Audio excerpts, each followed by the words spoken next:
വിശുദ്ധ യോഹന്നാന്റെ സുവിശേഷം 4-ാം അധ്യായം 24-ാം തിരുവചനം.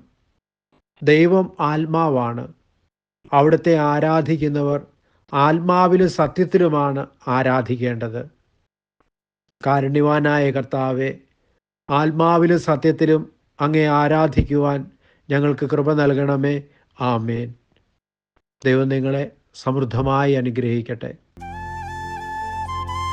നമ്മുടെ കർത്താവ് ഈശോ മിശിഹായുടെ കൃപയും പിതാവായ ദൈവത്തിൻ്റെ സ്നേഹവും പരിശുദ്ധാത്മാവിൻ്റെ സഹവാസവും നാം എല്ലാവരോടും കൂടി ഉണ്ടായിരിക്കട്ടെ, ഇപ്പോഴും എപ്പോഴും എന്നേക്കും.